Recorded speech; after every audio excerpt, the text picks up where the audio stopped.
हूँ जहाँ डाल डाल पर सोने की चिड़िया को पाया जाता था।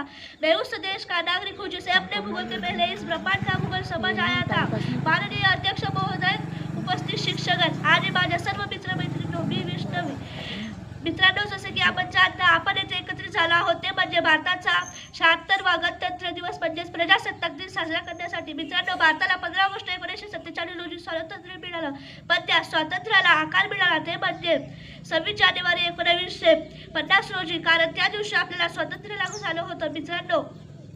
मित्रांनो, आपल्या भारत देशाला आझाद करण्यासाठी पूर्वी जाती वर्षोनुवर्ष गुलामीच्या विरुद्ध लढताना अंग्रेजी सरकारचे अत्याचार सहन केले आणि हसत हसत फाशीच्या 2 खंडाचे चुंबन घेतले, बलिदान दिलं आणि तेव्हाच पाहता आले आपल्याला 1947ची पहाट, आपल्याला स्वातंत्र्याची पहाट. मला वाईट तर या गोष्टीचे वाटते जेव्हा आजचा नौजवान कानाला हेडफोन लावून बाईक जोरात चालवून या धरतीला तुरुंगात आणा हे विसरून जातो की ज्या धरतीला तो तुरुंगात आहे त्या धरतीचा प्रत्येक इंच मिळवण्यासाठी माझ्या पूर्वीच्यांनी कित्येक बलिदान दिले. मला वाईट तेव्हा वाटते जेव्हा आजच्या नौजवानाच्या खांद्यावर जबाबदारी आहे, राष्ट्रनिर्मितीची जेजा आहे, समाजाच्या आशा आहे. तो मला आज पबजी मध्ये डुबलेला आणि दारूमध्ये धावत दिसतोय.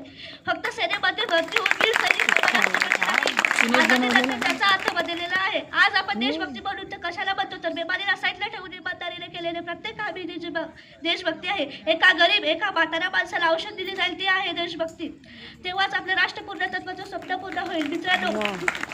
मित्रांनो, आपलं राष्ट्रपूर्ण तत्वाचं स्वप्न तेव्हाच पूर्ण होईल जेव्हा प्रत्येक शेतकऱ्याच्या शेतात पाणी पोहोचवू शकतो.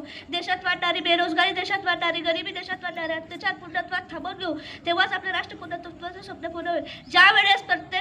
ज्यावेळेस देशातल्या प्रत्येक गरीब विद्यार्थ्याला सुद्धा चांगलं शिक्षण मिळेल, त्यावेळेस आपलं राष्ट्रपूर्ण तत्वाचं स्वप्न पूर्ण होईल. मी नाही म्हणत की आपला देशातील जगातील 1 नंबरचा देश आहे, पण मी हे जरूर म्हणतो की आपल्यात ती ताकद आहे, आपल्यात ती शक्ती आहे की आपण एकदा नक्की आपल्या देशाचं नाव पुढे करू आणि 1 नंबरचा देश बनवू. धन्यवाद. जय हिंद.